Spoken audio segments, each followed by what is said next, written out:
তানিয়া পেটে হাত দিয়ে কাপড় চোপড়ের বালতি নিয়ে ওয়াশরুম থেকে বের হলো। তলপেটে ব্যথা হওয়াতে ওহ করে উঠল। সাব্বির দৌড়ে এসে বলল, কি হয়েছে, এমন করে ডাক দিলে কেন? কাজের বুয়া তানিয়া বলল, সাহেব আসলে আমি একটু ব্যথা পেয়েছি। তুমি অসুস্থ মানুষ, কে বলেছে তোমাকে এসব করতে? আর তোমার মুখ নেই নাকি? তোমার ম্যাডামকে বলতে পারো না তোমার যে কষ্ট হয়ে যাচ্ছে?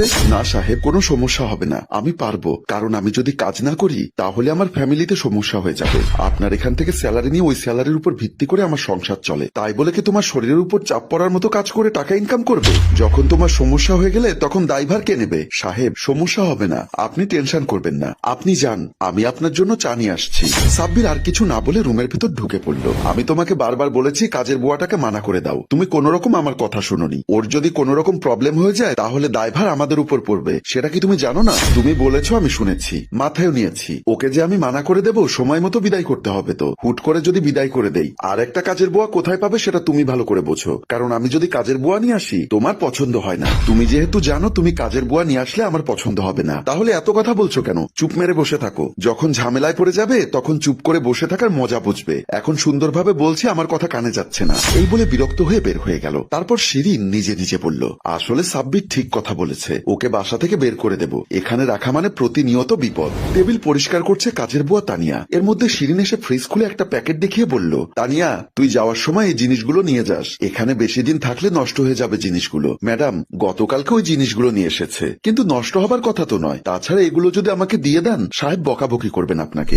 আমি তোমাকে বলছি জিনিসগুলো বাসায় নিয়ে যেতে, আর তুমি বলছো সাহেবের কথা। ঠিক আছে ম্যাডাম, যাওয়ার সময় নিয়ে যাব। আর শোনো, যাওয়ার সময় স্যালারি নিয়ে যেও। আর আগামীকাল থেকে তোমার এখানে আসতে হবে না, আমি নতুন কাজের বুয়া খবর দিয়েছি, ও আসতে পারে আজকে। ম্যাডাম নতুন কাজের বুয়া নিয়ে আসবেন মানে? এটা কি বলছেন? আমি দীর্ঘদিন আপনাদের এখানে কাজ করছি আর আপনি আমাকে বিদায় করে দিচ্ছেন? তানিয়া তুমি প্রেগনেন্ট, তোমাকে এই অবস্থায় আমাদের বাসায় রাখা মনে হচ্ছে আমাদের বিপদ। আমি চাই না তুমি আমার বাসায় কাজ করতে গিয়ে তোমার বাচ্চার সমস্যা হোক। ম্যাডাম আমার কোনো অসুবিধা নেই, আর আমার বাচ্চার সমস্যা হবে না, আমি আপনাদের বাসায় কাজ করতে পারবো। শিরিন কিছু বলতে যাবে হঠাৎ কলিং বেল বেজে উঠল। তারপর কাজের বুয়াকে বলল, মেয়েটা এসছে মনে হয়, তুমি এক কাজ করো, দরজা খুলে দিয়ে সোফায় বসাও, আমি আসছি। তানিয়া মন খারাপ করে দরজা খুলে দিতে গেল। শিরিন দৌড়ে এসে মোবাইল নিয়ে নিজে নিজে বলল, একটু কথা বলছি, এর মধ্যে এতগুলো কল দিতে হয়? তারপর মোবাইল রিসিভ করে কানে দিল। কি হয়েছে, তুমি কল রিসিভ করছো না কেন? বিজি আছো নাকি? আরে বিজি মানে তুমি জানো না বাসার মধ্যে একজন অসুস্থ মানুষ আছে। এছাড়া তুমি বলেছিলে তানিয়াকে বিদায় করে দিতে, আমি ওই বিষয়টা নিয়ে তার সাথে কথা বলছিলাম। আর এদিকে তুমি কল দিতে দিতে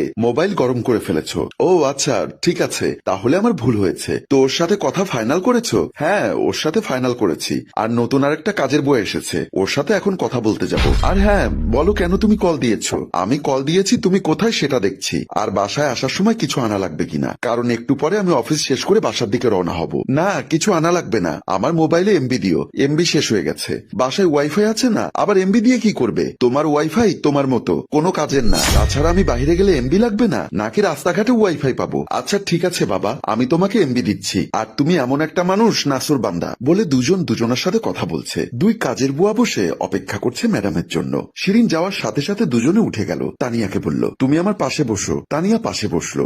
নতুন কাজের বুয়া বলল, ম্যাডাম আপনাদের নিয়োগ পাওয়াতে আমি এসেছি। শিরিন বলল, বুঝতে পেরেছি, তো বলো আগে কোথায় কাজ করেছো, কাজের কোনো অভিজ্ঞতা আছে কিনা? ম্যাডাম আমি আগে একটা ম্যাজিস্ট্রেটের বাসায় কাজ করেছিলাম, ওনার কর্মস্থান চেঞ্জ হওয়াতেই আমার চাকরি চলে গেছে। আর মাঝখানে 2 মাস কোনো কাজ করিনি, ভালো কোনো কাজ পাইনি বলে। তাহলে তো তুমি ভালো জায়গায় কাজ করেছিলে, বলো আমার এখানে সবকিছু করতে পারবে কিনা? নতুন কাজের বুয়া বলল, কি কি করতে হবে আমাকে একটু বলুন। শিরিন বলল, আমার এখানে থালা বাসন পরিষ্কার করা লাগবে, তারপর জামা কাপড় পরিষ্কার করতে হবে, এছাড়া বাসার সমস্ত রুমের মধ্যে ঝাড়ু দিয়ে দুবেলা মুছতে হবে। ঠিক আছে পারবো ম্যাডাম। আর হ্যাঁ রান্না বান্নার কাজ করতে হবে না নাকি ওগুলোই করতে হবে? শিরিন বলল, রান্না বান্নার কাজ করা লাগবে না, আমি আর তানিয়া করে নেব। আর হ্যাঁ তোমাকে স্যালারি কত দিতে হবে বলো? 12,000 টাকা দিতে হবে। ঠিক আছে, আমি তোমাকে প্রতি মাসে 12,000 টাকা দিয়ে দিব। কখন থেকে জয়েন করবে? আমি আজকে করতে পারবো, কোনো সমস্যা নেই। তাহলে তো আরো ভালো, আজকে থেকে যদি করো তাহলে কিচেনে গিয়ে এখন থালা বাসনগুলো পরিষ্কার করে ফেলো। ঠিক আছে বলে চলে গেল। তারপর তানিয়াকে বলল, তোমার সাথে আমার পার্সোনাল কথা আছে, তুমি আমার রুমে এসো, এখানে বললে মেয়েটা শুনে ফেলবে। বলে তানিয়াকে নিয়ে রুমে চলে গেল। ম্যাডাম এখানে কি জন্য নিয়ে আসলেন? আবার আমার সাথে কি কথা বলবেন? আমাকে বাদ দিয়ে অন্য আরেকটা বাসায় কাজের বুয়া নিয়ে আসলেন, আবার ওর সামনে বললেন রান্না বান্নার কাজ একসাথে করতে হবে। কিছুই তো বুঝতে পারছি না, তুমি কি ভয় পেয়ে গেছো নাকি? ভয় পেয়ে গেছি মানে ভয় তো তখন পেয়ে গেছি যখন বলেছিলেন আমার স্যালারি নিয়ে চলে যেতে, তখন থেকে আমি টেনশন করছি। টেনশন করার কিছুই নেই, আমি তোমাকে সহজে বাসা থেকে বের করে দেব না। এতদিনের ভালোবাসা, এতদিনের বিশ্বাস আমি হাতছাড়া করব না। তুমি প্রেগনেন্ট বলে নতুন আরেকজন কাজের বুয়া নিয়ে নিয়ে এসেছি, কিন্তু তুমিও আমার এখানে থাকবে, কোথাও যেতে হবে না তোমার। ম্যাডাম, আমার এখন একটু শান্তি লাগছে, সত্যি বলছি ম্যাডাম, আমি খুব ভয় পেয়ে গিয়েছিলাম। তাছাড়া সত্যি আপনি অনেক মহান। মহান বলার কি আছে, আমি যখন প্রেগনেন্ট ছিলাম তুমি যে আমাকে কেয়ার করেছিলে, আমার স্বামী পর্যন্ত ততটুকু করেনি। আমার যখন যেটা খেতে ইচ্ছা করে তুমি বলার সাথে সাথে নিয়ে এসো, আর দিন রাত তুমি আমাকে চোখে চোখে রেখেছো। আমার মনে নেই নাকি? সবই মনে আছে। আর তুমি এই মুহূর্তে বিপদে, আমি তোমাকে দেখবো না, এটা কি করে হয়? মালিকের স্ত্রীর ভালোবাসা আন্তরিকতা দেখে তানিয়া জড়িয়ে ধরে কান্না করতে লাগলো। শিরিন সান্ত্বনা দিয়ে বলল, কান্না করার কি আছে, মেয়ে মেয়েদের কষ্ট না বুঝলে কার কষ্ট বুঝবে? সম্মানিত ভিউয়ার্স, গল্পটা ভালো লাগলে শেয়ার এবং লাইক কমেন্ট করে জানাবেন। গল্পটির রচনা